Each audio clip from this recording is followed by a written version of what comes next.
Hello everyone, welcome to study channel. This is Savita Devatiya. Let's start video. आज की video में हम बात करेंगे गेट बी। अगर आप गेट बी का एग्ज़ाम निकाल लेते हो तो इसके लिए पोस्ट ग्रेजुएशन करने के लिए 5,000 से 12,000 का स्कॉलरशिप मिलता है। अब बात कर लेते हैं कि गेट बी होता क्या है, इसके लिए क्वालिफिकेशन क्या होना चाहिए, एज लिमिट क्या होती है, एग्ज़ाम पैटर्न कैसा होता है, इस पेपर में नेगेटिव मार्किंग होती है या नहीं होती, इन सब चीज़ों के बारे में आज हम इस वीडियो में डिस्कशन करेंगे। तो चलो वीडियो को स्टार्ट करते हैं। तो सबसे पहले हम जानते हैं गेट बी का मतलब क्या होता है। तो गेट बी का मतलब होता है graduate aptitude test biotechnology. GATE B के अंदर थ्रू बहुत से कोर्स आते हैं, जैसे कि एमएससी बायोटेक्नोलॉजी, एमटेक बायोटेक्नोलॉजी और एमएससी एग्रीकल्चर। ये सब जो कोर्स आते हैं वो गेट बी के थ्रू आते हैं।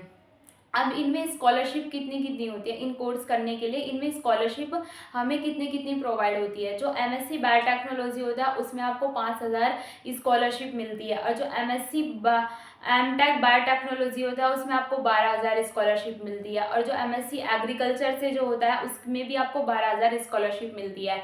बहुत से बच्चों का डाउट्स रहता है कि क्या हम 12th के बाद गेट बी का फॉर्म फिलअप कर सकते हैं। नहीं, 12th के बाद आप गेट बी का एग्ज़ाम नहीं दे सकते। इसके लिए आपको ग्रेजुएशन कंप्लीट होना चाहिए या आप ग्रेजुएशन के लास्ट ईयर्स में होने चाहिए। जो गेट बी का जो पेपर होता है वो बायो वाले बच्चे ही दे सकते हैं, जिसके पास ग्रेजुएशन में केवल बायो हो वो बच्चे इस एग्ज़ाम को दे सकते हैं। अब बात कर लेते हैं इसके लिए क्वालिफिकेशन क्या होना चाहिए। क्वालिफिकेशन मैंने आपको पहले भी बताया है कि इसके लिए ग्रेजुएशन होना चाहिए और आप बायो से होना चाहिए, इस कोर्स में आप बायो से हो, ठीक है। और इसके लिए जो क्वालिफाइंग मार्क्स होने चाहिए वो होने चाहिए जनरल, ईडब्ल्यूएस और ओबीसी के लिए 60% क्वालिफाइंग मार्क्स होने चाहिए।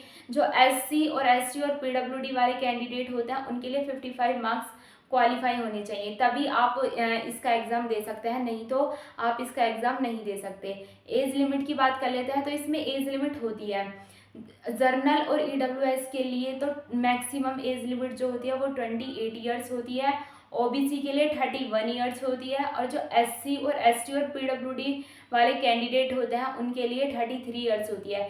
ये जो एज लिमिट है वो ये केवल गर्ल्स के लिए है, सॉरी बॉयज़ के लिए है। ये जो एज लिमिट है ये केवल बॉयज़ के लिए है, और जो गर्ल्स के लिए होती है उसमें हमारी 33 होनी चाहिए, मैक्सिमम एज लिमिट 33 होनी चाहिए। फिर वो किसी भी कैटेगरी से बिलोंग करती हो, चाहे वो ओबीसी, जर्नल या फिर पीडब्ल्यूडी, एससी और एसटी कैटेगरी से बिलोंग करती हो, उनके लिए मैक्सिमम जो एज लिमिट होनी चाहिए वो 33 होनी चाहिए। जो मैंने आपको पहले वाली एज लिमिट बताई वो बॉयज़ों के लिए थी, और जो ये 33 ईयर्स वाली एज लिमिट बताई है वो गर्ल्स वाली है, कि इसमें किसी भी कैटेगरी से बिलोंग करती हूँ गर्ल्स, उनके लिए 33 ईयर्स मैक्सिमम एज लिमिट होती है। अब बात कर लेते हैं कि इसका एग्ज़ाम पैटर्न कैसा होता है। तो इसका एग्ज़ाम पैटर्न जो होता है, जो पेपर जो होता है वो 2 सेक्शनों में डिवाइड होता है, सेक्शन ए और सेक्शन बी। सेक्शन ए में आपके 60 क्वेश्चन आते हैं, जो 60 के 60 क्वेश्चन आपको करने कंपलसरी होता है, आपको एक भी क्वेश्चन उसमें से नहीं छोड़ना होता है। इसमें नेगेटिव मार्किंग भी होती है, एक क्वेश्चन आपका 1 मार्क्स का होता है, आपकी नेगेटिव मार्किंग जो होती है वो -1/3 होती है।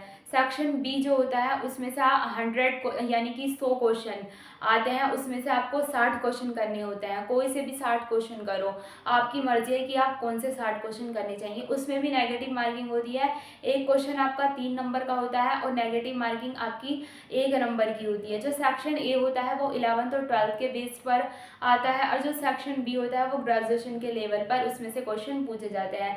अब बात कर लेते हैं कि इसका एप्लीकेशन फॉर्म कब रिलीज़ होता है। तो इसका एप्लीकेशन फॉर्म जो रिलीज़ होता है वो फरवरी के मंथ्स में रिलीज़ होता है। 2024 का पेपर हो चुका है, अब 2025 में जो इसका फॉर्म रिलीज़ होगा वो फरवरी के मंथ में रिलीज़ हो जाएगा। इसका एग्ज़ाम कब होता है। तो इसका एग्ज़ाम अप्रैल के मंथ्स में होता है। इसका जो एग्ज़ाम होता है वो अप्रैल के मंथ्स में आपका हो जाता है। इसके जो रिज़ल्ट होते हैं वो जैसे आपका अप्रैल में एग्ज़ाम हुआ तो रिज़ल्ट 1 मंथ के बाद आपका रिज़ल्ट आउट हो जाता है। तो आज की वीडियो में बस इतना ही। अगर कुछ डाउट या फिर कमेंट्स हो तो आप कमेंट्स में मेंशन कर सकते हो। Okay, thank you.